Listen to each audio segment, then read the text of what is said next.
তুমি কিভাবে বৈশাখ মাসের প্রথম তারিখে ইলিশ মাছ কিনলা?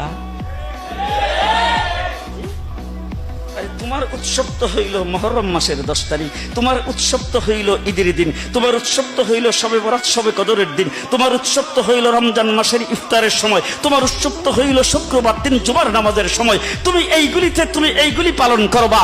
মুসলমান হিন্দুদের উৎসব হইল মুসলমান সেই বৈশাখ মাসের 1 তারিখ। হিন্দুর ঘরে ইলিশ মাছ পাক করে পান্তা ভাত দিয়ে ভাত খাইতে পারে, তুমি মুসলমান খেতে পারো না।